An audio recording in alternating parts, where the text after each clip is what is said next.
Satu. Ketika Arab Saudi membaca bismillah, maka Argentina punya masalah. Target mereka masih Takbir! gimana Allahu Akbar. bisa Jadi boleh gue bilang Batistuta lebih bagus daripada Messi? di tim nasional. Sama Maradona? Nah, itu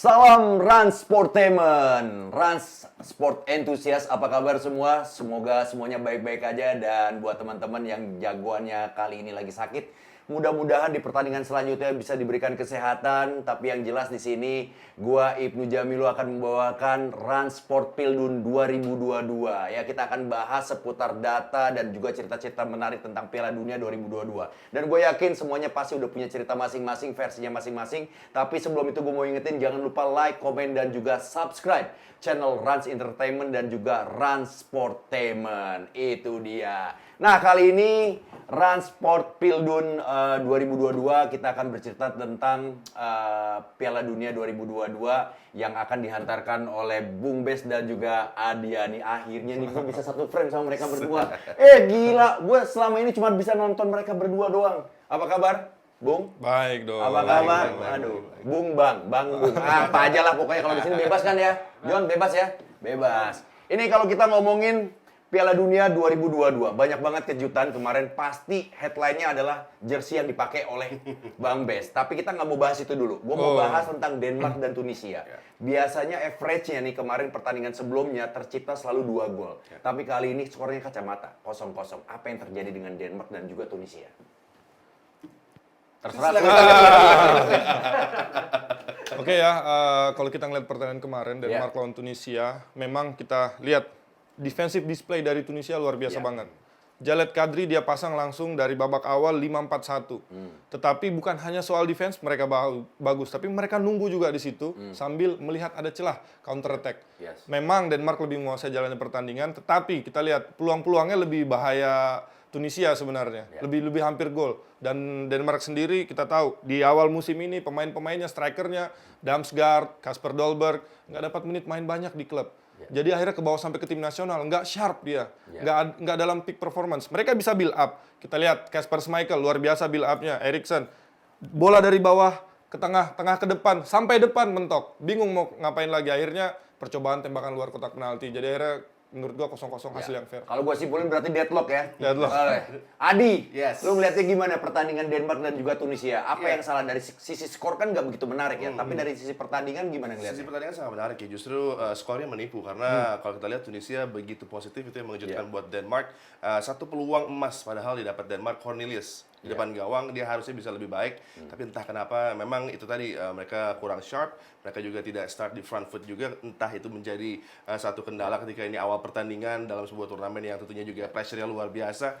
Dan itu juga ya pressure di luar lapangan bagi tim Denmark sebelum mereka kick off sudah begitu banyak kendala ketika mereka coba untuk mengkampanyekan sesuatu tapi tidak disambut dengan baik. Ini juga membuat mungkin ada kekesalan, ada rasa frustrasi juga dan membuat itu tersalur juga di lapangan. Eriksen tidak bisa bermain seorang diri saja, perlu ada supporting cast. Mikkel Damsgaard yang dikatakan tadi di Brentford dia menit bermainnya sangat tipis dan ini membuat dia tidak seperti Damsgaard yang kita tahu di Euro misalnya. Tapi ini bilang sama Damsgaard suruh ke Indonesia menitnya banyak, apalagi kalau ke timnya Rans. Wah, pasti jadi jagoan di sini. Sisanya sini. Oh iya silakan. Kita juga lihat juga Tunisia, tadi sudah dibahas sama Bang Ade, 30.000 pekerja asing di Qatar itu adalah orang Tunisia. Ini adalah faktor yang mengejutkan juga dan ini lebih meriah menurut gue daripada pertandingan Qatar melawan Ekuador. Maksudnya bisa dibilang itu 30 tenaga kerja yang ada di apa? Di Qatar ini itu bisa mata-matain kekuatan sepak bola yang ada di sana, nggak juga kan? Bisa jadi istilahnya ketika menit 1 menit kedua ketika backnya ngelakuin tackle berhasil clearance, dia langsung mencoba membangkitkan atmosfer pertandingan, which is lu kan jadi tamu di sini, bukan tuan rumah. Tuan rumahnya Qatar, tetapi lu merasa ini kayak tuan rumah. Dan ini menurut gue menjadi faktor yang luar biasa banget yang nge-push mereka sampai akhir pertandingan akhirnya bisa hold sampai skornya 0-0. Iya, tadi Adi juga bilang ini gue sempat bilang tentang skornya memang tidak begitu menarik, tapi itu kan menipu. Ternyata pertandingannya menarik. Terbukti memang Denmark mencetak 9 kali shot, 5 diantaranya on target, sedangkan Tunisia 6 kali shot, 1 on target. Nah, pertandingan menarik, skornya tapi kacamata 0-0. Ini pertahanannya yang bagus, sama-sama bagus permainannya, atau justru memang penyerangnya ini ya bapuk aja, mandul.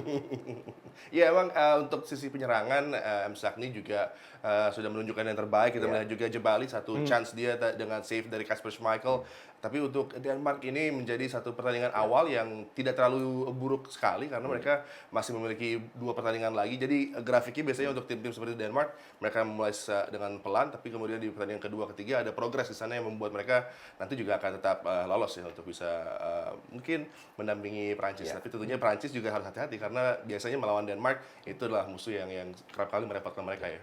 Bisa dibilang nggak sih, Bes, kiper Tunisia ini Aymen Dahmen jadi pemain terbaik di pertandingan kali ini karena banyak banget melakukan penyelamatan gemilang.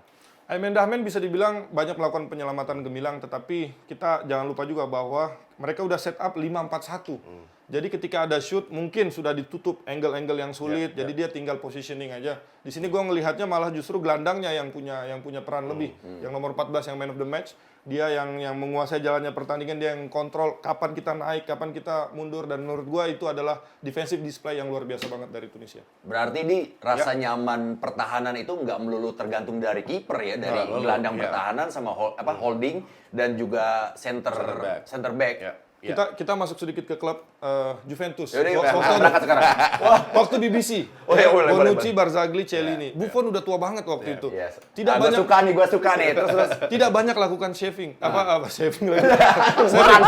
Tidak banyak lakukan shaving. Iya. Tidak banyak lakukan shaving karena apa? Karena 3 backnya udah banyak ngeblok shoot, banyak melakukan marking. Nah, ini membuktikan juga bahwa nggak melulu kiper jadi pertahanan terakhir, tetapi juga bisa dimulai dari malah striker dulu, lini tengah dan lini belakang. Nah, ini pas banget. Ketemu tim yang defense-nya bagus kemarin. Kata openingnya adalah mungkin ya, ini berseliweran juga nih di media sosial gua. Ketika Arab Saudi membaca bismillah, maka Argentina punya masalah. Nah, ini kejadian nih. Kejadian. Gila. Gua nonton bareng, gua ngeliat Argentina di menit-menit awal menguasai permainan, 1 gol dari Messi, meskipun dari titik putih penalti, gua akan membuat prediksi pasti ini lebih dari 4 gol. Tapi ternyata salah. Tapi sebenarnya permasalahan Argentina, Bang Ibnu, dari babak pertama udah kelihatan. Apa itu? Mereka hanya membuat 2 shoot on goal. Kita nggak usah hitung yang offside ya. Yang offside. Ntar kita bahas lagi tuh yang masalah offside. Kita bahas nanti. Shooting pertama terjadi ketika Messi penalti. Ya. Setelah itu harus nunggu sampai menit 45-an, 40-an baru ada shooting kedua. Ini dalam artian mereka nggak create enough ngelawan tim seperti Arab Saudi. Terus kita lihat juga, dari babak pertama udah kelihatan juga nih, ada sedikit kerapuhan di timnas Argentina. Dari sisi kiri, tentunya gue ngeliat, Tagliafico combine dengan Papu Gomez. Papu Gomez udah tua, Pak. Dia adalah gelandang, ditaruh di sayap, supaya bisa inverted masuk ke dalam, Tagliafico naik. Teorinya seperti itu. Jadi permasalahan ini karena faktor tua nih, Papu Gomez. Kalau mau muda langsung aja masukin Garnacho. Nah, itu dia. Gue ngelihatnya nafasnya kurang bisa. Ketika menyerang enak. Ketika lu menyerang lu nggak stres. Tapi ketika bertahan, menurut gua Papu Gomez butuh kerja keras 2 kali lipat. Dan Tagliafico kerja keras kemarin. Di babak pertama loh. Di babak pertama Arab Saudi. Sekarang Arab Saudi bisa ngelakuin counter lewat sisi kiri. Walaupun golnya di babak kedua itu dari sisi kanan, dari sisinya Nahuen. Tetapi dari kiri ini udah bermasalah. Dan gua ngeliat Scaloni nggak berbuat apa-apa. Artinya punya masalah kan sesuai dong dengan judul yang tadi gua bilang ketika Arab baca bismillah, Argentina bermasalah. Adiani, lu ngeliat gimana pertandingan kemarin? Gue ngeliat ini satu tactical setup yang jenius dari Avi Henat ya, dimana dia melakukan mid block tapi high press. Padahal ini perjudiannya luar biasa karena bola-bola in behind menjadi satu kendala buat Saudi bila mereka bermain seperti ini kan. Tapi tidak ada pemanfaatan yang tepat dari Argentina. Di Maria beberapa kali memang bisa in behind, tapi ketika bola disodorkan untuk cutback, untuk crossing, tidak ada orang yang ada di area kotak penalti dari Saudi Arabia itu terus menjadi kendala Lautaro, Leo Messi kerap kali terlambat untuk bisa menyambut bola-bola yang ditawarkan dari sisi sayap. Padahal itu menjadi keunggulan dari Argentina. Tapi kita lihat juga ketika ada serangan, ini dua wingback yang harusnya inverted, mereka tetap melebar. Dan ini membuat kembali ada half space yang bisa di-attack oleh para pemain Saudi Arabia. Dan ini terus berulang tanpa tadi Scaloni memberikan solusi terhadap kendala-kendala yang sebenarnya sudah menumpuk sejak babak pertama. Nah, kalau ngomongin Messi-nya sendiri nih, senjata utama, senjata ampuh kalau dalam film adalah pemeran utamanya di Argentina. Waduh, gue udah males banget sebenarnya ngomongin tentang last dance, dan segala macam. Tapi seorang Messi ini boleh dibilang kayaknya nggak ada kreasi dan juga di babak mau 1 mau 2, ya udah gitu-gitu aja serangannya. Gue ngelihatnya Messi ini salah satu cara menghentikannya adalah kita kasih baju Argentina. Ketika dia pakai baju Argentina, dia tidak terlalu gacor. 92 gol dia cetak, memang luar biasa. Tetapi gue ngelihatnya striker Argentina, gue lebih ngelihat di Batistuta sebenarnya. Lebih ngeri kalau lagi ada Batistuta. Jadi boleh gue bilang Batistuta lebih bagus daripada Messi? Di tim nasional. Sama Maradona? Nah itu Maradona. tadi malam makanya yang lucunya orang-orang tua pada langsung WhatsApp. Apa? Tuh kan gue udah bilang Maradona itu bagus. lebih bagus dari Messi di tim nasional. Tapi ini kan belum berakhir. Ini baru pertandingan pertama. Dan kita tahu tim yang kalah di pertandingan pertama masih bisa juara. Contoh Spain tahun 2010. Tetapi sekarang kan udah urgent nih. Karena Spain kalah lawannya Swiss, Pak. Jadi beda. Ini kan habis ini lawan Polandia, lawan Meksiko. Gue pun saking bingungnya, gue saking nggak percayanya kenapa bisa kalah Argentina. Gue sampai WhatsApp 2 orang yang sahabat gue, yang gue anggap kayak mentor juga. Yang pertama Bader, instruktur AFC, terus kedua Luis Milla. Oh, berarti kita bukan sahabatnya dia. Bukan. Kita nggak di WhatsApp. Udahlah, Pulang yuk pulang. Gue tanya dia, apa sih yang bikin Argentina ini kenapa bisa kalah? Terus mereka bilang, lu harus lihat Arab Saudi. Karena Arab Saudi dia unggul dalam 2 hal. Umroh, haji. Umroh, haji. Oh, terus apa? Tactical dan fisik. Tactical fisik. Sepak bola ada komponennya 3, kalau mau tambah 1 bisa. Teknik, taktik, fisik, kalau mau tambah 1 mental. 2 udah dikuasai nama Arab Saudi. Arab Saudi. Secara taktikal mereka ready. Secara fisik mereka ready. Mereka tesnya dari bulan Oktober, Pak. Argentina baru 1 mingguan. Bahkan Di Maria pun masih main lawan terakhir tuh Lazio. Beda Argentina sama Arab. Argentina pemainnya udah pada jadi, semuanya pada main di liga-liga top. Arab, Nah, ngapain jauh-jauh sampai Oktober? ini buat mempersiapkan turnamen. Turnamen tuh beda, pertandingannya sedikit. Kalau dipersiapkan liga, butuh pre-season. Butuh dipersiapkan, tetapi ini adalah turnamen. Kita cuma cari menang mungkin berapa? 7 pertandingan. 7 pertandingan. 3 buat negara kayak Arab menurut gue ya. Kita bukan meremehkan Arab nih, sorry nih fans-fans Arab. Kalau ada. Iya benar. Pasti ada. Ada banyak banget. Takbir. Target mereka Takbir. pasti Allahu gimana Akbar. bisa 3 pertandingan itu nggak hancur-hancur banget. Dan mereka udah ngawali dengan baik. Karena apa? Karena mereka persiapannya bagus. Secara taktik mereka lebih siap daripada Argentina, gue lihat. Arab. Hervé Renard, dia datang dengan, tadi udah dijelaskan dengan sangat baik sama Bang Ade.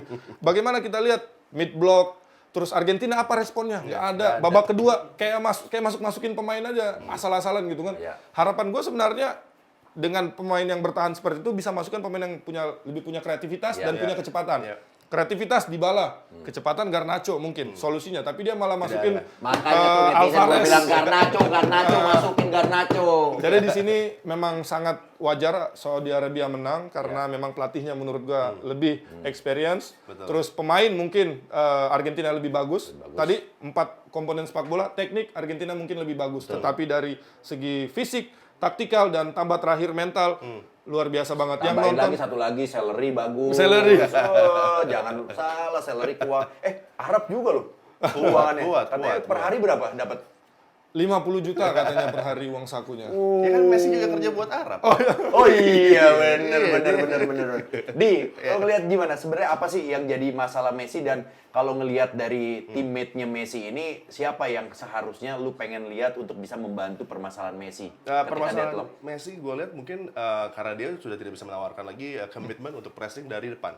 Ini membuat kendalanya jadi kayak efek domino untuk tim Argentina ketika kita tahu komitmen, energy level para pemain Saudi di tingkat yang mereka sudah siap untuk menghadapi Argentina. Tapi duetnya dengan memilih Lautaro tentunya juga menghilangkan satu konsep bahwa ini harus bekerja keras, harus banyak berkorban. Beberapa pemain dari Argentina, Paredes juga tidak berkorban untuk Leo Messi di babak pertama, itu yang menjadi kendala ya. Dan ini sebenarnya Julian Alvarez bisa menjadi solusi karena dia akan bekerja lebih keras, akan bisa menopang Leo Messi dan menjadi pemain yang harus menutup dari awal sektor tekanan buat Argentina gitu kan. Dan ini menjadi satu hal yang gue rasa bagi Scaloni dan Argentina hanya blip aja di pertandingan kedua ketiga. Mereka akan menemukan solusi-solusi. Tentunya di hotel setelah ini mereka mendissect, mereka mencoba menonton lagi tape petaka-petaka yang terjadi. Hanya 5 menit petaka yang dibuat oleh Saudi yang begitu efektif. Tapi itu tadi lack of response, plan B, plan C, plan D bahkan tidak diberikan oleh Scaloni dan juga Pablo Aimar dan Walter Samuel. Ya, Oke, kalau kita ngomongin di plan-nya, staffnya itu ya plan ya. luar Tadi biasa. ada plan A, B, C. Nah, sekarang plan dari yang kita lihat di pertandingan kemarin adalah sangat jelas. Jebakan offside. Nah, ini gue seneng banget nih. Apakah itu bisa dibilang strategi utama dari Arab Saudi melihat permainan-permainan Argentina yang memang punya kecepatan, ya mungkin ada bola-bola terupas. Gue rasa kita harus kasih acungan jempolnya atau chapeau buat Hervé Ya Renard. tepuk tangan dulu lah. untuk FPR. Bagaimana dia bisa mempersiapkan lawan Argentina? Kita tahu Argentina kualitasnya ketika mereka pegang bola, mereka akan bisa menunjukkan kualitasnya. Justru striker-striker macam Messi, si Lautaro Martinez, mereka nggak pegang bola. Mereka pegang bolanya di lini tengah, which is masih jauh sekali untuk bisa menyerang. Ini adalah sebuah strategi yang mungkin bisa dibilang bunuh diri. Kalau ini gagal, ini bisa skornya bisa tinggi, bisa mungkin 8-0 kayak lawan Jerman. Tetapi ternyata dia mengambil resiko, dia taruh itu di tengah line defensifnya, dan kita tahu mereka main 4-4-2 ketika bertahan, dan ada 4 line yang benar-benar rapat, nggak dikasih celah buat ada pemain muncul di ruang antar lini, dan kita lihat ketika bola ada di situ mereka duelnya luar biasa. Second ball Argentina gue mungkin bisa dihitung berapa kali mereka menang. Sisanya Saudi yang menang. Ini makanya terbukti secara fisik, mungkin secara temperatur mereka udah terbiasa. Mereka menang pertandingan karena mereka lebih siap dari kondisi fisik dan taktik. Pertanyaan gue untuk kalian berdua, gue pengen banget kalian berantem sebenarnya. Ya, ini nih pertanyaannya. Mudah-mudahan ini jawabannya beda. Masih layak nggak Argentina disebut sebagai juara untuk Piala Dunia Qatar 2022? Favorit juara? Favorit juara. Kalau menurut gue masih, karena ini kembali sebuah blip, solusi akan ditemukan. Ini tim yang memiliki core pemain-pemain berpengalaman dipadukan dengan beberapa pemain muda, mereka akan melakukan reaksi dan tidak akan mungkin Argentina tampil seburuk seperti yang mereka lakukan di laga pembuka itu. Dan ini membuat chance-nya cukup besar lah untuk Adiani masih bilang bisa. Karena kemarin Kalau lu- kalah lawan Arab Nggak, Saudi. bisa dulu apa enggak? Jawabannya bisa atau enggak? Argentina nih. Enggak. Enggak, Nggak udah bisa enggak nih. favorit. Kalau saya enggak. Udah enggak favorit pasti. Udah nggak favorit. Gugur. Kemarin harapan saya ketika mereka kalah lawan Arab Saudi, mereka udah nggak layak lolos dari grup karena permainannya jelek banget. Tapi karena ini Argentina, ada Messi, ada yang lain juga, mereka masih bisa sangat lolos. Apalagi kalau kita nonton Meksiko Poland, Polandia, ya. aduh Pak, itu Polandia udah kayak sayang. bukan tim dari Eropa. Meksiko Bukan juga, dia. Bentar, kita bahas tadi, kita Meksiko bahas. juga nggak sharp. Akhirnya mungkin Argentina akan lolos. Kalau Peringkat 2 ketemu Prancis. itu dia prediksi dari komentator-komentator handalnya dari Rans Sportainment. Nah, buat teman-teman ya, tadi udah dengerin banget nih. Gue senang banget punya komentator-komentator seperti ini. Tapi yang jelas kalian juga pasti punya sudut pandang sendiri. Dan mudah-mudahan dari penjelasan dua komentator handal kita bisa nambahin buat pencerahan kalian semua. Jangan kemana-mana, nanti kita balik lagi di Rans Sport Pildun 2022. Yes, balik lagi di Rans Sport Pildun 2022. Masih bareng Adiani dan juga Bes. Nah, ini kalau kita masuk ke pertandingan Meksiko-Poland, skornya juga sama nih dengan Denmark dan juga Tunisia. 0-0, tidak ada yang begitu menarik. Tapi kalau kita melihat dari catatan shot, ada 8 shot, 4 diantaranya on target untuk Meksiko, dan sementara Poland 3 shot, dan 2 yang on target. Tapi kalau ngelihat dari ball position, ya boleh dibilang itu sebenarnya berimbang sih. Apakah benar, Adi, ini pertandingan yang layak untuk imbang? Ini pertandingan yang aneh ya, karena kalau kita lihat scoreline dari Saudi menghadapi Argentina, tentunya harusnya Polandia dan Meksiko berambisi untuk bisa mencari kemenangan, kesempatan untuk bisa mendapatkan itu gitu kan.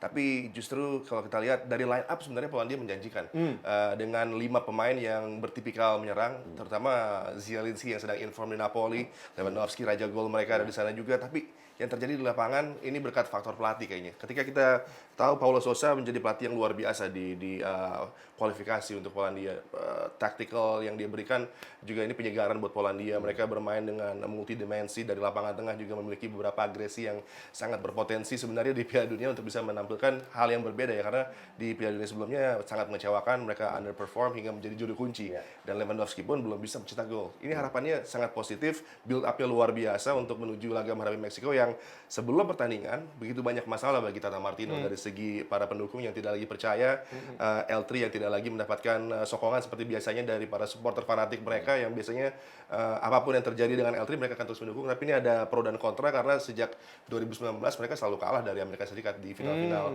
Nations League CONCACAF, kemudian juga di Gold Cup. Ini membuat kepercayaan menurun dan pemilihan pemain di mana banyak sekali pemain muda yang harusnya ada di sana tapi tidak dipanggil oleh Tata Martino. Tapi kemudian hal serupa juga terjadi. Mereka juga deadlock dari segi membuat gol. Ini membuat kendala di lapangan di pertandingan Meksiko Polandia yang gue katakan tadi sangat aneh. Tapi tentunya bintangnya adalah Memo Ochoa. Ini penjaga gawang yang cuman tampil 4 tahun sekali, tapi dia selalu wangi. Bukan cuma tampil, munculnya. 4 tahun Muncul, habis itu hilang. Nimbul tenggelam. Hilang lagi. Bes, setuju nggak sama apa yang dibilang sama Adi? Gue masuk ke Polandia dulu, setuju. Karena kita lihat Polandia, banyak pemain menyerang yang dimainkan. Dan gue tambahin sedikit, 6 pemain Serie A. Iya, benar. Komentator Serie A harus Serie tahu. A. Jadi harus tahu. Serie A. Ya kan, 6 pemain Serie A dipanggil, bahkan main langsung. 6 pemain, ada dari Spezia, bahkan Kamil Glik main di Benevento. Serie B, Pak. Bukan Serie A, Pak, Serie B. Ya, terus Tapi Serie A-nya mungkin iya, tapi kan beda klub. Nah. Aja kamarnya beda-beda nih, iya kan? harapan kita Polandia bisa ngasih sesuatu perlawanan atau menyerang, tetapi kita lihat tadi statistik, cuma 2 shoot on goal. Iya. 1 dari penalti, itu udah dan juga. satunya lagi yang saya lihat Iya, adalah dibuang. itu strike ke kiper, istilahnya buat pemanasan kiper, buat manasin kiper aja.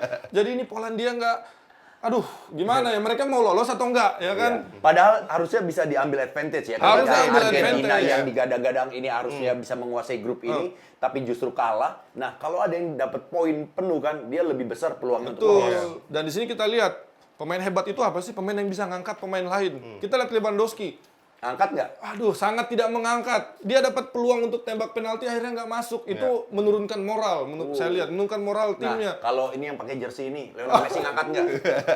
Ngangkat nggak? Di Copa. Di Copa. Oh, berarti peak performnya udah habis tuh di sini.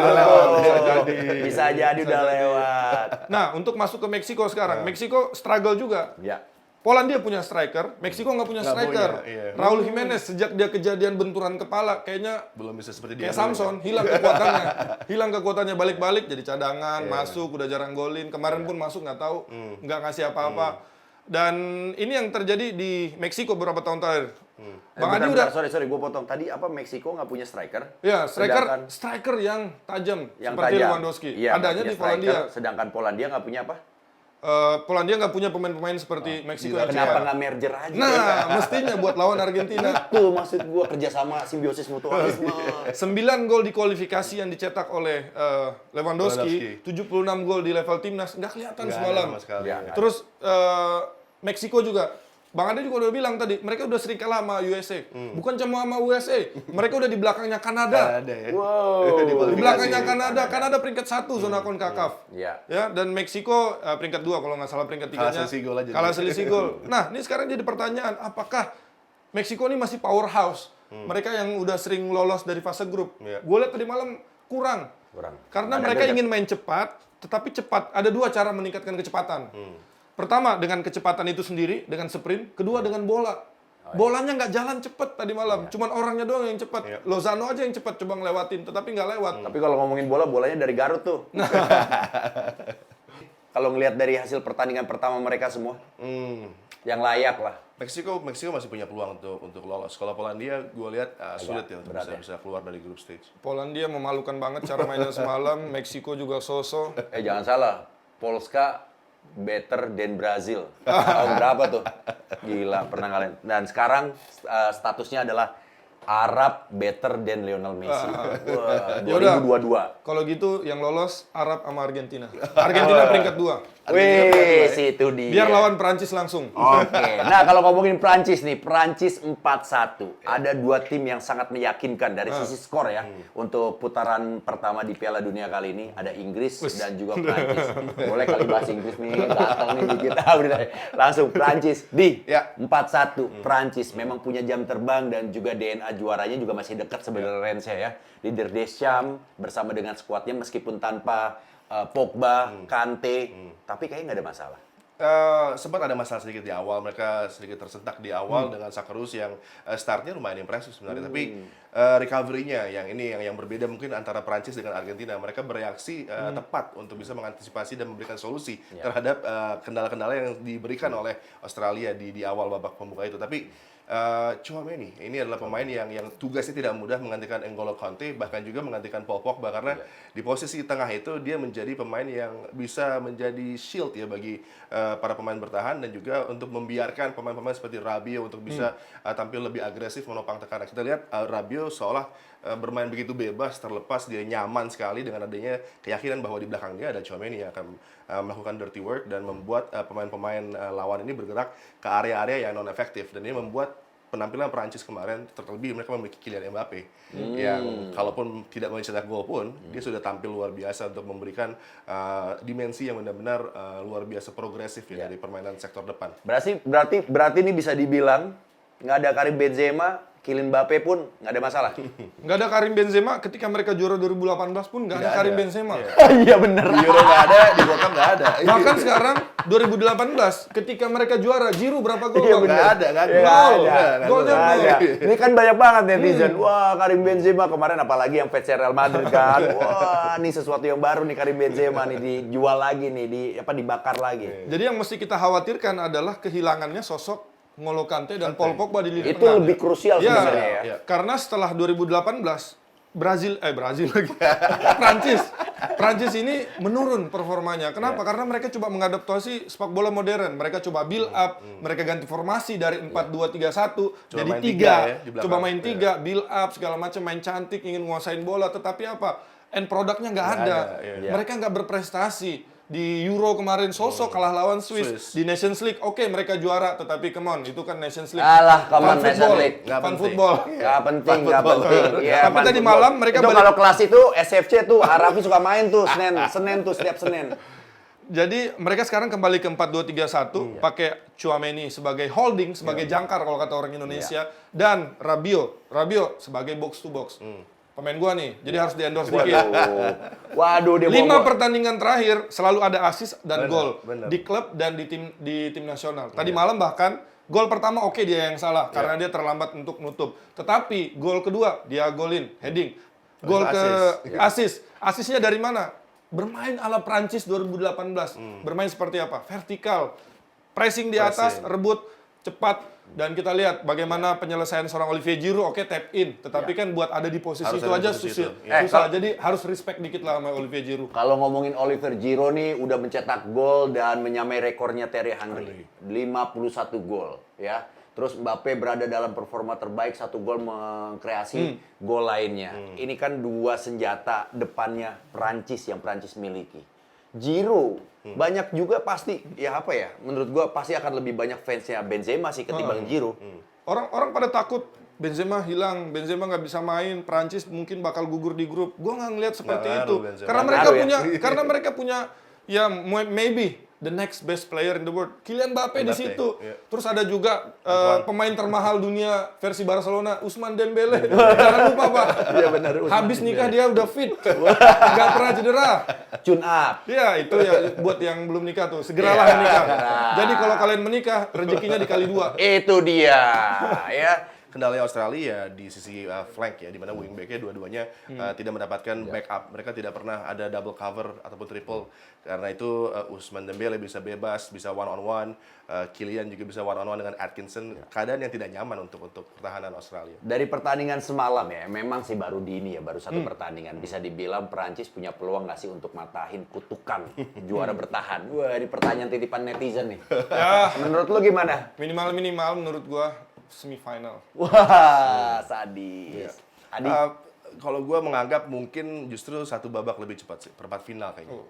satu babak lebih cepat ya, habis bensinnya tuh udah habis. Habis. Bensinnya udah habis. Nih buat fansnya Prancis, ya mudah-mudahan gue doain doanya mereka salah. Jadi jagoan lu tuh bisa melaju lebih jauh lagi, tapi kita nggak pernah tahu. Sepak bola itu kan ya dinamis, bundar, kita nggak pernah sesuai apa yang kita harapkan sesuai dengan terjadi hasil dari pertandingan akhir. Dan jangan kemana-mana, sesaat lagi kita balik lagi dengan obrolan yang seru lagi seputar Piala Dunia 2022. Tetap di Rans Sport Pildun 2022. Yes, balik lagi di Rans Sport Pildun 2022. Masih bareng gue Ibnu Jamilo dan juga Bes Adiani. Kita masuk Maroko Kroasia. Kalau kita dengar dua negara itu pasti lebih familiar kata Kroasia ketimbang Maroko untuk Piala Dunia. Tapi berkaca dengan pertandingan Argentina versus Arab Saudi tidak serta-merta, Bung. Itu akan dengan mudah dikalahkan oleh Kroasia, Maroko. Adi, gimana ngelihatnya? Iya, dan juga dengan peluang ya, dan waktu kick off ini yang kembali kalau tadi Bas sudah katakan menjadi kendala bagi tim-tim Eropa, terutama seperti Kroasia bermain di sore hari dengan cuaca yang masih di atas 30. Ini menjadi kendala tersendiri dan sangat nyaman bagi Maroko. Ini adalah mungkin the great equalizer di Piala Dunia kali ini, yaitu faktor cuaca yang memberikan keuntungan bagi Saudi misalnya, bagi Tunisia, dan kali ini bagi Maroko yang memiliki potensi untuk bisa merepotkan finalis di World Cup 2018 ya, Kroasia. Iya, ngalahin Inggris tuh kesel banget gua. Udah nonton pakai gaya baju Southgate. Southgate lagi. Kalah lagi Inggris. Kroasia doang gue udah yakin banget tuh nyetak gol. Yang pertama siapa? Harry Kane ya apa siapa ya? Mandzukic ke Kroasia. Bukan, yang untuk Inggrisnya udah 1-0 duluan kalau nggak salah. Jadi 1-1. Kalah di penalti. Nah, Maroko lawan Kroasia. Kita juga bukan berkaca dari pertandingan Argentina Arab Saudi, tetapi juga berkaca dari Tunisia Denmark. Dari sini gue ngelihatnya bukan dari segi kualitas, tetapi lebih ke arah supporter. Karena ini adalah negara Arab, which is akan banyak sekali pendukung-pendukung yang dari Arab akan mendukung sesama negara Arab. Dan ini buat Maroko jadi sebuah nilai plus juga. Dan Maroko kalau dibandingin sama Tunisia oke, dia main defense. Kualifikasi Piala Dunia pun zona Afrika, dia menangnya karena 1-0. 0-0 dan 1-0. Gue potong nih, gue nggak setuju tuh tadi tentang statement Arab akan mendukung negara-negara Arab. Indonesia, lu jangan salah, banyak banget pendukungnya Eropa. Harusnya kan pendukungnya Asia dong. Iya. Lanjut. Jadi intinya gitu, bedanya Maroko dan Tunisia ya, Tunisia tadi bertahan 5-4-1, sedangkan Maroko 4-3-3 modern. Kenapa? Karena ada pemainnya. Pelatih kan menyesuaikan dengan pemain yang ada, dan pemain yang ada dan talenta yang ada di Maroko ini ya sayapnya kenceng banget, fullbacknya overlap. Hakim Ziyech, Achraf Hakimi, kalau dia nggak salah pilih klub beberapa musim lalu, mungkin dia bakal jadi fullback terbaik. Kalau dia nggak pergi dari Inter tuh. Dia malah ke PSG.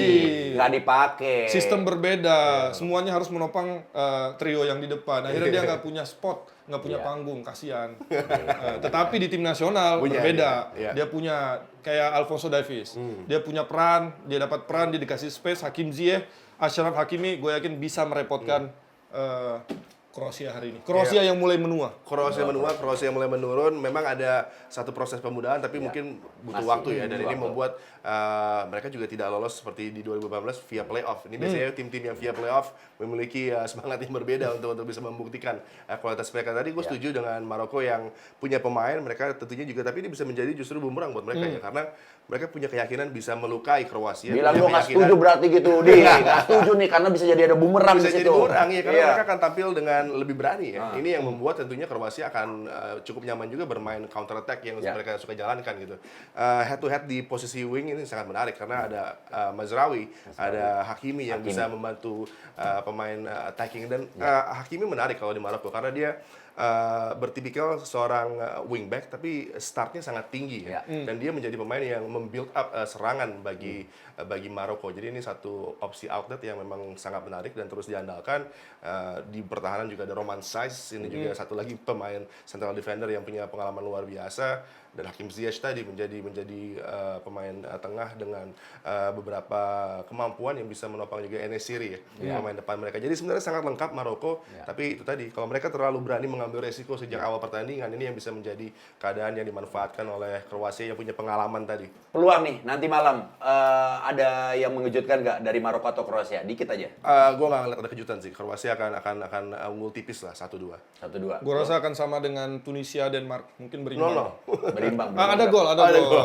Berapa golnya? Satu sama aja lah. Satu Yang sama, banyak-banyak. 1-2. Ya, di bawah 3. Berarti kalau di atas 3 lu main under aja. Nah, itu cakep deh. Lanjut kita masuk ke Jerman-Jepang. Jerman-Jepang. Ini kekuatan sepak bola Asia. Ya, dan juga Eropa bahkan dunia. Jerman pengalamannya udah wah gila. Banyak banget lah yang bilang ini adalah tim spesialis turnamen, tim yang memang tidak selalu bagus di babak-babak awal tapi ternyata bisa final dan juga jadi juara. Lu ngelihat Jerman sekarang tuh kayak gimana sih, Bes? Gue kembali bertanya lagi nih sama teman gue nih. Thomas Doll, pelatih Persija. Wis, Thomas Doll. Kita tanya dia, gimana coach peluang Jerman di Piala Dunia tahun ini? Dia cuma jawab, pasti lebih bagus daripada 2018. Nah, Pasti lebih bagus dari daripada 2008. 2018. Waktu itu 2018 sampai Group stage. oh ya, aduh. Jadi dalam artian di sini kita lihat Jerman yang terlambat regenerasi di 2018, regenerasi pemain, regenerasi pelatih, pelatihnya udah mungkin hilang antusias, mungkin hilang udah hilang taktiknya. Akhirnya sekarang diganti dengan pelatih yang juga sebenarnya udah lama juga di tim nasional sebagai asisten. Hansi Flick. Tetapi dia magang dulu 2 tahun di Bayern Munich, menang segala gelar, mencetak lebih dari 100 gol dan mungkin berapa 50-an gol itu dicetak oleh pemain tim nasional Jerman dan sekarang dibawa ke tim nasional dan gue lihat nggak akan jauh berbeda cara mainnya tim nasional Jerman dan Bayern Munich yang 2 tahun terakhir ketika dilatih Hansi Flick yang menang 8-1, 7-1 itu. Ya berarti bilang aja itu Hansi Flick mah ini ya test drive dulu ya. Test drive dulu, magang Magang dulu, anak magang dulu di Bayern Munich, akhirnya lulus, jadi karyawan tetap di tim nasional Jerman. Setuju itu nggak bakal menemukan kesulitan bagi Flick untuk menangani Jerman ketika memang Bayern Munchen pemain-pemain Bayern Munchen lebih banyak. Kalau untuk lebih baik dari World Cup sebelumnya mungkin iya karena itu banyak sekali petaka. Karena orang suka lupa ya bahwa juara bertahan datang ke turnamen selanjutnya ini pemainnya sudah nambah 4 tahun, sudah menua dan juga pelatih yang sudah tidak lapar lagi. Antitesis taktiknya kebaca dan mudah-mudah diekspektasi oleh lawan-lawan dan ini menjadi kendala. Tapi Hansi Flick memberikan penyegaran.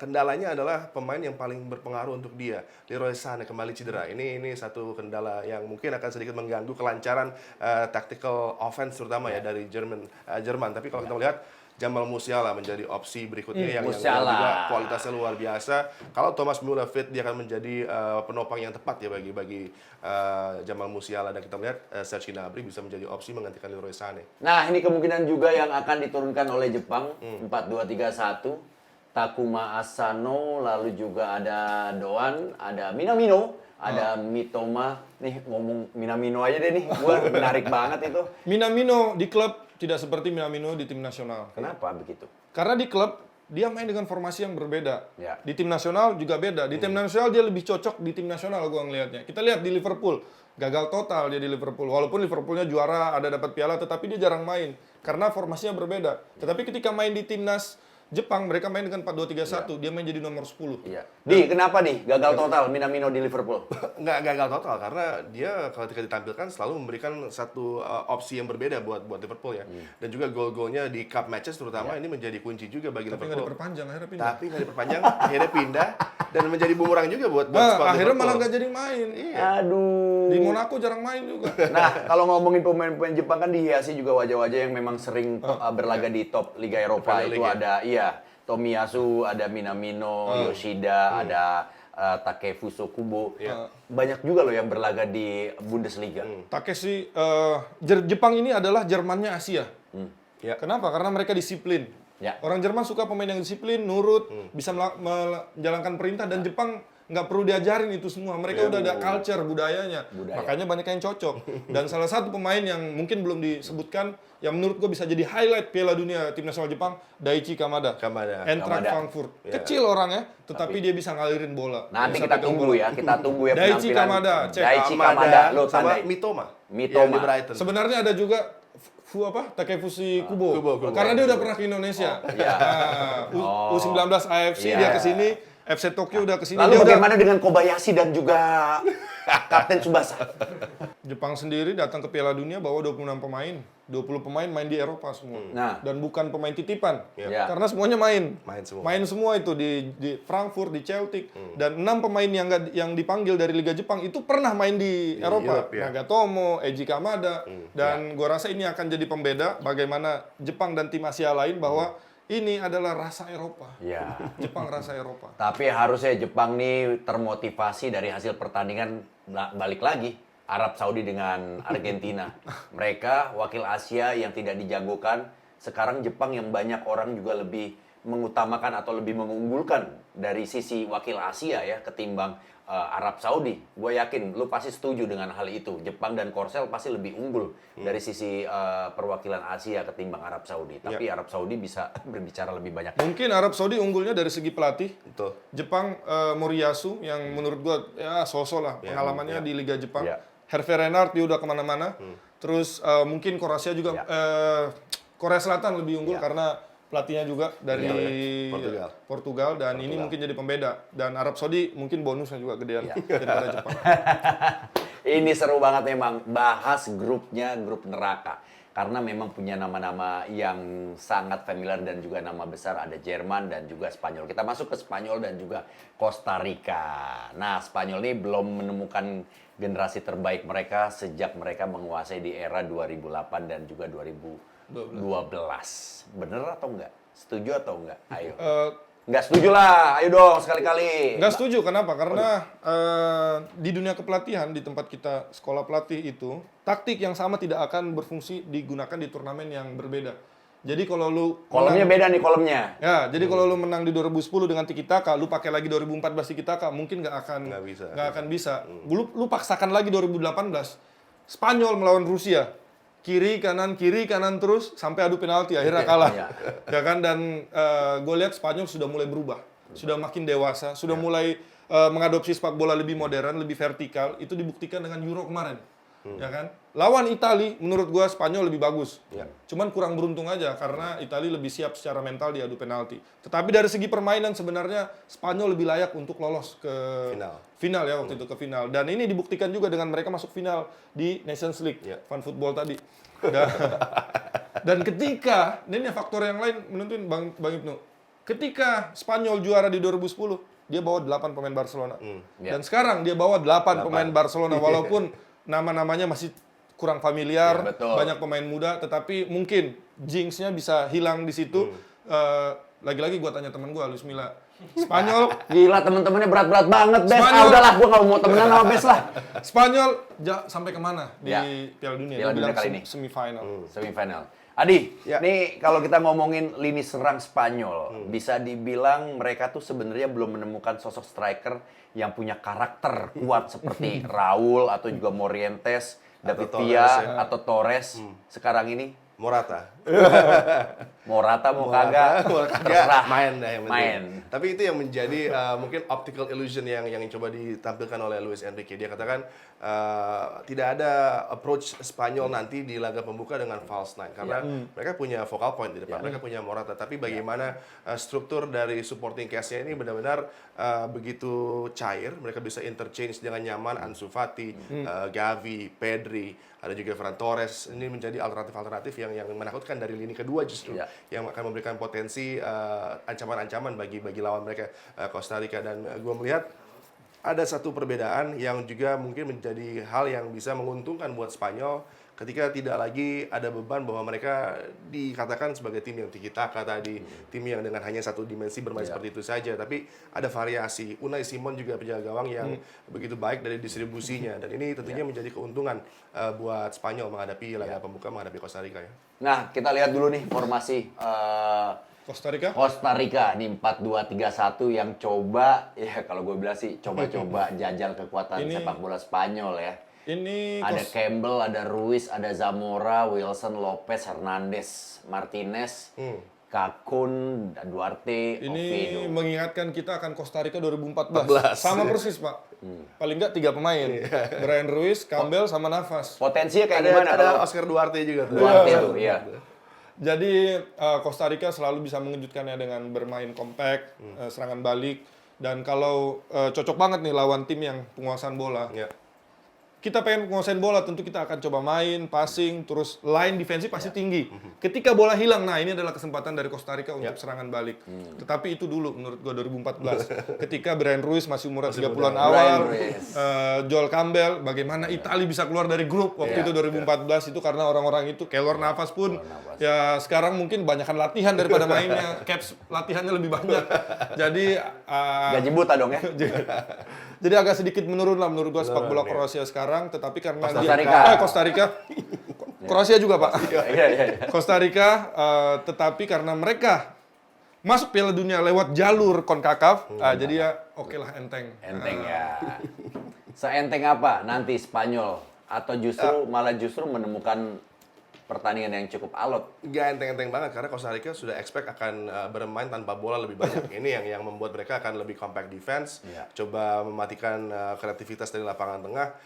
Mungkin di awal-awal akan ada kesulitan, tapi dengan kualitas yang dimiliki oleh para pemain Spanyol cukuplah untuk mereka bisa melenggang dengan kemenangan di laga pembuka. Jadi gue pikir menang tipis, tapi juga nggak kebobolan kayaknya Spanyol. Oke. Lanjut kita masuk ke Belgia dan juga Kanada. Yang tadi di awal pada bilang Kanada punya kekuatan yang baru, udah sekarang lebih unggul sepak bolanya. Gimana ngelihat kekuatan sepak bola? Nih, Belgia dan juga Kanada. Iya, gimana kekuatan sepak bola Kanada sekarang? Belgia nanti dulu deh. Iya, menjelma menjadi kekuatan yang luar biasa. Ada Laren, ada Davis, banyak pemain mereka juga berlaga di Eropa. Bahkan klub Brugge punya 2 pemain Kanada.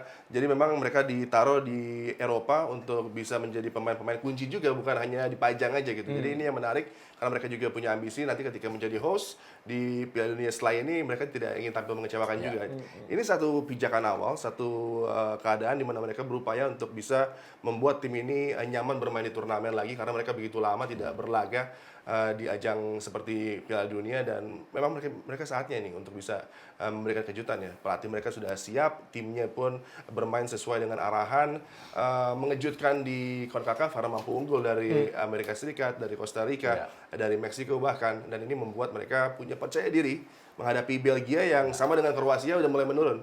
Peaknya sudah sepertinya lewat gitu kan. Dan ini keadaan yang harus bisa dengan cermat dimanfaatkan oleh Kanada ya. Nih, tapi ada masalah nih Kanada nih. Oke lah tadi disebutin sama Adi tentang perkembangan sepak bola Kanada. Alphonso Davies dikabarkan masih diragukan karena mengalami cedera. Nah, kalau pemain sekelas Alphonso Davies ini tidak bisa memberikan kontribusi di pertandingan sekelas melawan Belgia, solusinya apa, Bes? Tadi udah dibahas sama Bang Adi, generasinya lagi bagus-bagusnya nih. Bahkan mereka peringkat 1 di zona CONCACAF. Dan gua rasa ketika mereka di CONCACAF itu tidak hanya Alphonso Davies yang diandalkan, tetapi juga ada nama Jonathan David, Lille, Liga Prancis Pak. Jadi bukan cuman jadi pajangan, tetapi dia main juga di sana, dan kita lihat trennya lagi bagus banget. Dan persamaan Belgia dan Kanada ini adalah mereka sama-sama sebutan Golden Generation. Wih, kalau ngomongin Golden Generation nih ada Belgia nih yang banyak juga orang bilang ini adalah generasi emas. Ada Eden Hazard, ada Kevin De Bruyne, udah pasti ada Batshuayi, ada Axel Witsel, terus juga banyak sejumlah pemain dari yang akan dijagokan oleh pemain-pemain Belgia. Tapi kalau menurut gua seharusnya dia tuh dapatnya di 2018 nggak sih? Iya, itu. Harusnya. Iya, generasi emas. 2014, 2018 adalah momen ketika harusnya salah satu title ataupun juga di Eropa ya. Di Euro Eropa. mereka bisa mendapatkan gelar, tapi ini tidak terjadi. Dan gue melihat sudah mulai menurun, ini menuju ke mungkin transisi juga buat mereka. Dan pelatihnya tampaknya koinnya udah habis. Roberto Martinez, ini keadaan yang mungkin akan membuat Belgia bukan tidak mungkin justru akan menjadi tim yang diunggulkan tapi bisa terpleset di awal-awal group stage. 4 hal yang menentukan dalam sepak bola: teknik, taktik, fisik, dikuasai semua sama Belgia. Mereka punya teknik, taktik juga dari 2015 kurang lebih sama dengan Roberto Martinez, main 3 back. Fisik juga kita nggak usah meragukan. terakhir mental. Oh, Lawan Itali, Bloknya udah di mental. lawan Itali, mereka menguasai, tetapi kalah mental sama Bonucci Cellini. Di belakang tidak bisa cetak gol. kalau gua bilang bukan kalah mental, kalah luck, beruntung. Dalam hidup itu perlu yang namanya keberuntungan. Sepak bola sama juga ya? Iya. Harus ada luck. Berarti kita sepak tambah bola dari hidup. 4 jadi 5. Oh, 5 tambahin ya 1 ya. Berarti Banyak dua. dari Luis Milla berarti. Luis Milla cuma kasih tau lo 4 kan? Berarti 2 yang nggak dipunya sama Belgia. Iya. Mental dan keberuntungan. Mental dan keberuntungan. Dan keberuntungan itu kayaknya Itu sama dengan Inggris kemarin juga. Masuk tuh trennya lagi bagus. Semifinal kalah lawan Kroasia. Piala Eropa masuk final kalah lawan Italia. Sekarang berarti? Juara. Juara. Prediksi deh. Kira-kira Belgia Kanada. Siapa yang bakal menang? Skor. Gua bergerak dengan para hipster. Gua akan pegang Kanada untuk membuat kejutan. Tos kita. Kanada gua. Lo? mungkin lawan tim Amerika Latin bisa ada kejutan, tapi ini tim Eropa persiapannya Masih lebih lagi ya. bagus dan gua rasa nggak akan ada kejutan yang gimana-gimana banget. 2-0 lah 2-0 untuk Belgia. waduh. Kalau skor di 1-0. 1-0 Kanada. Ya. Oke, itu dia. Wah, seru banget nih. Kita main tebak-tebakan skor. Tapi anyway, tadi analisanya bisa dijadiin patokan dan juga buat lo semua tuh. Udah dikasih semua, dijembrengin semua tentang teknik dan juga sejarah dari klub-klub yang akan, negara-negara yang akan bertanding nanti malam. Tapi yang jelas ini gue sedikit aja nih, sebelum gue tutup acara ini. Sekarang yang menarik dari Piala Dunia ini adalah additional time. Yes. Additional time ini kayak gue baca juga berita Pierluigi Collina yang menyatakan pertandingan itu mereka banyak kehilangan hak dan waktunya, entah itu pergantian pemain dan segala macam. Nah, maka dari itu inilah jawaban untuk mengganti rugi waktu-waktu yang terbuang. Komentarnya lo.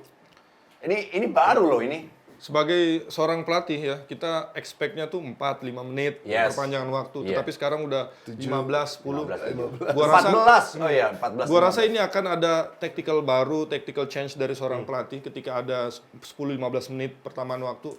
Mungkin pergantian pemain 5 pemain ini akan disimpan sampai benar-benar di Menuju perpanjangan akhir, ya. waktu baru akan diganti. Iya. Karena kalau pergantiannya cuma 3, terus pertambahannya cuma 4, biasanya menit 80 udah diganti. Tapi nanti kita bakal banyak melihat pelatih-pelatih melakukan pergantian pemainnya justru di menit 90. Iya, 90. Karena masih ada 10-15 menit. Ingat, dalam sepak bola itu 15 menit pertama itu begitu menentukan dan 15 menit terakhir. Dan ini kita dapat 15 menit tambahan perpanjangan, lagi di terakhir. Berarti satu babak tuh bisa 1 jam. Berarti pelatih siap-siap kena prank ya kemarin ya. Kena prank loh. Tapi kalau di basket 1 menit aja bisa, bisa 3 jam tuh. Oke, tadi itu dia analisa dan juga prediksi dari komentator Rans Sport Pildun 2022. Tapi kita juga punya prediksi dari Cipung. Kita lihat berikut ini.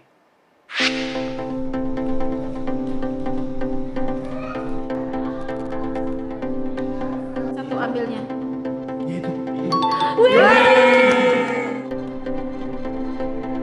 Lagi mana lagi? Kuning deh.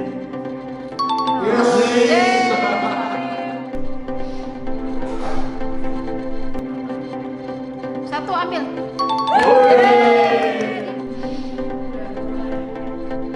Satu orang jadi mau satu. Satu. Satu. Satu. Nah, itu dia prediksi dari Ryanza Cipu. Kira-kira prediksinya benar atau enggak, kita buktikan ya besok. Oke, sekarang kita mau bagi-bagi hadiah untuk para penonton setia Rans Sport Pildun. Nah, caranya gampang banget. Kalian tinggal jawab pertanyaan di kolom komentar. Dan yang beruntung akan mendapatkan hadiah dari Rans Sportainment. Pertanyaannya adalah, bermain di stadion manakah partai antara Belgia versus Kanada? Nah, itu dia. Ayo teman-teman langsung aja dijawab di kolom komentar dan jangan sampai salah jawabannya karena kita punya hadiah banyak banget. Nah, mau hadiah dari Rans juga, makanya nonton terus program Rans Sport Pildun 2022. Udah nggak kerasa. Kita tadi ngoceh-ngoceh nggak tahu dapat berapa durasinya. Ada perpanjangannya sama kayak sama Ada. sekarang. Oh iya, perpanjangannya. Plus 15 menit ya. Plus 15 menit. Itu dia. Terima kasih teman-teman dan juga jangan lupa subscribe, like, comment, share Rans Sportainment dan juga Rans Entertainment karena kita selalu memberikan informasi-informasi yang mendidik. Waduh, gaya banget. Mendidik nggak tuh? Inovasi, inovatif yang pasti menghibur. Udah itu aja. Salam buat udahlah, gua nggak tahu mau ngomong apa lagi. Udahlah, sampai jumpa ya. Jangan lupa nanti nonton lagi Rans Sportainment Pildun 2022. Sikat.